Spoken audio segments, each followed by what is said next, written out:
Well, hello everybody and welcome back to week 3 MGMT576, where all things project management and leadership and management work to come together. It's pretty exciting, actually, I think.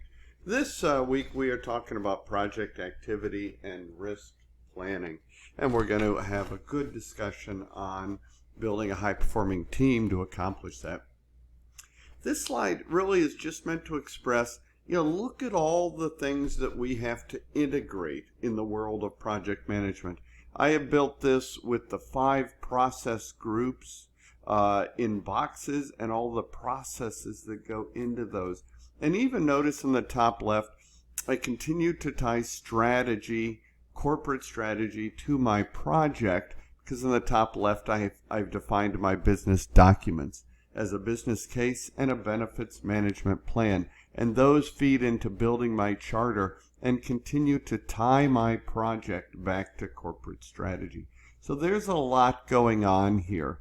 So we're going to need a way to break it down, to control it, and to manage risk in that process. And those are the highlighted topics of today: the work breakdown structure, a RACI chart, for example, and a little bit about risk management. This is that same group picture. If you have the PMBOK guide, page 25 will have this chart. Notice the knowledge areas on the left in blue, which are your expertise, the process groups across the top outlined in red, and all the processes there in the middle. So you can use my picture or their picture. Their picture has a point, not for this class, but it's a good picture. I just wanted to, some of you will be like, hey, there's similarities. No, there are a lot, and it's on purpose, right? It's good stuff. Because no matter what type of descriptive life cycle we are using, and 2 of those are here. One is called predictive, the other is called agile. Predictive goes by a nickname that is more common, and that's waterfall. Agile has a nickname too, and it's change-driven. So there are slight variances between the 2 developmental life cycles in project management. And notice, though, that the predictive one, which is largely what we're talking, is risk-based, where the agile approach is change-based. Risk-based because I know a lot of my material up front. I've done some detailed planning to make it a reality. Do I know everything about it? No. Both predictive and agile involve a process called progressive elaboration, right? Because every project, whether it's predictive or agile, is unique, right? So there are things we don't know, but we know enough to do an awful lot of detail and then control the project in predictive and manage risk along the way. Here's another view of those processes: initiating, planning, executing, controlling, and closing. And you can see that they're not a once and done, and they're not even really just chronological or consecutive is maybe a better word. They integrate and overlap throughout. So we are always going back. This is one way of managing risk and controlling the project along the way. This is another view of that same thing, kind of a summary slide. So out here on the left, we have project selection. That's our strategic tie-in. Remember I said the business documents, like the business case and the benefits management plan. I also, from corporate headquarters leadership, might get a statement of work or any contracts that have been let. And so I'm going to use these process groups along the top and all of the expertise in my knowledge areas to manage them. I'm going to initiate the project. I'm going to plan it. I'm going to manage it. I'm going to control it. Notice executing or managing it, and which is building the deliverable, building it, and controlling are bound by brackets. They are happening at the same time.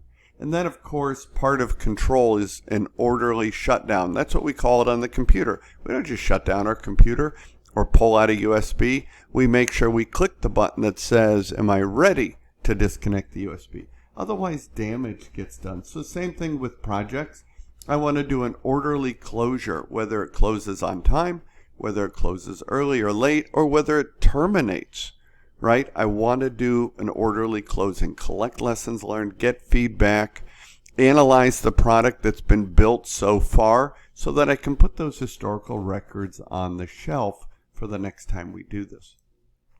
So we could talk all day about a lot of these topics, including scope management. Scope is about defining the objectives at a high level and then breaking them down into the requirements. And we do that through the work breakdown structure. And the outline today in the lesson has a good bit of that in the material. Notice on page 81, it's got a hierarchical work breakdown structure that it shows you there. And I do the same thing here. This is that hierarchical. It looks like an organizational chart. What isn't shown here that always goes with a WBS is right down here in part C.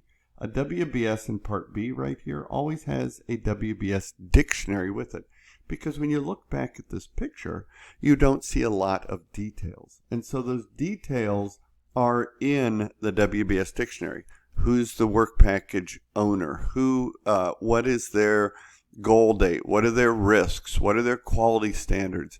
What's their supply chain for the parts they need or the equipment or other things, right? Any details. What if I'm doing electricity? Am I doing 110 or 220 or whatever the other standards are, right, around the world? Those details are defined in the WBS dictionary. And earlier in scope management, I just said, write down a narrative, a paragraph of what's my scope, and that's called a scope statement. It'll have project success, product success, success criteria. It'll have assumptions, constraints, and it'll even list what's not in a project. Well, when I use that right here at the top, once I've built my scope statement, I can then break down my work breakdown structure. The tool's called decomposition. I'm decomposing from the top my scope statement. And in doing so, I'm building my WBS and getting my work breakdown structure dictionary. Together, these three parts, A, B, and C, are called in project management the scope baseline. And they're created in various different processes, referring to those pictures I showed you in the opening slides. Now on the left, I highlight some key points about a work breakdown structure and some of the advantages to creating a work breakdown structure. It's a communication tool, it's a tracking tool, and here's the bottom line, and you see it in yellow right up top. If it's not in your work breakdown structure, it's not in the project. Don't do it. That's how we get scope creep along the way, which we're trying to avoid. But then once I've got all the requirements broken down, so I started with the strategic business documents, built my charter. Now I'm into planning, where I build my scope statement, that narrative. I decomposed that into a work breakdown structure with the dictionary. Now I have to assign roles and responsibilities to manage these requirements and build them out, right, into this project work. And so your book begins to cover that on page 86 and 87, where it talks about a RACI matrix. So there are really three ways that I can define roles and responsibilities. I can do it hierarchically in some sort of structure. So there are three types that are common: an OBS, right, which is a typical organizational chart, an RBS, which is a resource breakdown structure. It looks just like an org chart, but it's only worried about resources, both personnel and equipment, and a work breakdown structure, which we just looked at. That's hierarchical. Now, another way is to do an assignment matrix to define roles and responsibilities. One way to do that is called a RAM, or responsibility assignment matrix, right? And a RAM looks much like a RACI, except a RACI is a little more detailed. In fact, a RACI is a subset or a type of RAM. And so if you have your PMBOK guide, you might flip to page 317, has some more information on it there. Now, in the RACI chart, RACI stands for responsible, accountable, consult, and inform. And notice I underlined accountable. There can be several people responsible, several you consult with, several you inform, but on each activity, there is only one that is accountable, right? So it's clearer than the RAM. And then finally, I could do a written job description, which you see a lot in job ads. Now, here is a picture of the RACI, and I just listed 4 activities. I could have listed 100, right? But who's going to create the charter, right? Notice in each, and I list the people up top, across the top, Andy, DB, and then functions or functional units like IGI, functional managers, general officers, etc., right? The headquarters is SAF. Those are just either offices or people who are responsible. And these are the activities going top to bottom on the left. And you'll notice that there's only one accountable in each row. Yet there are several that could be responsible to consult with or to inform. Okay? And all of that comes together in planning, right? What's the value of planning? This picture is a good example. They look boxed in to me, right? So planning is critical. So with planning, the purpose is to guide the next 2 process groups, execution and control, right? To deliver an on schedule, cost, and budget, right? Or cost, actually it's on schedule, budget / cost, and scope that we just talked about. Okay? And you're using this expertise outlined in blue, those knowledge areas, to do that, to control it. Remember, predictive projects are a spirit of control, right? So where do we begin with planning? Holy mackerel, it's huge. Frankly, just begin, right? Begin in one of the knowledge areas, risk, scope, schedule, right? Begin. How do you eat an elephant? One bite at a time, as the saying goes, right? You just start doing it, right? And so while we're planning, right, we want to detail out now from those business documents at the strategic level to our charter, which is still high level. We want to detail out everything that we need, including the work breakdown structure, right? And planning then in the bottom right kind of looks like this.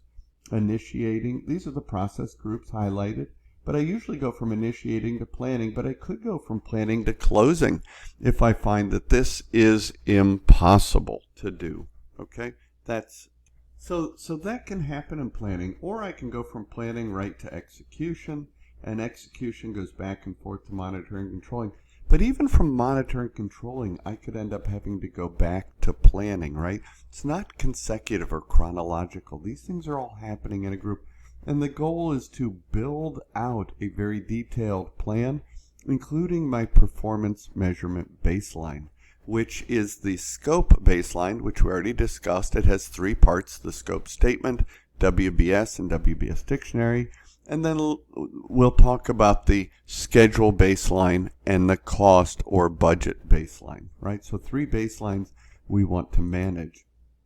And when planning is all done, I end up with a project management plan, as shown here. And that results in everything in this red box, all of these plans. So I have a process that gives me a plan, and a process that gives me a plan or a baseline, which I put in green, right?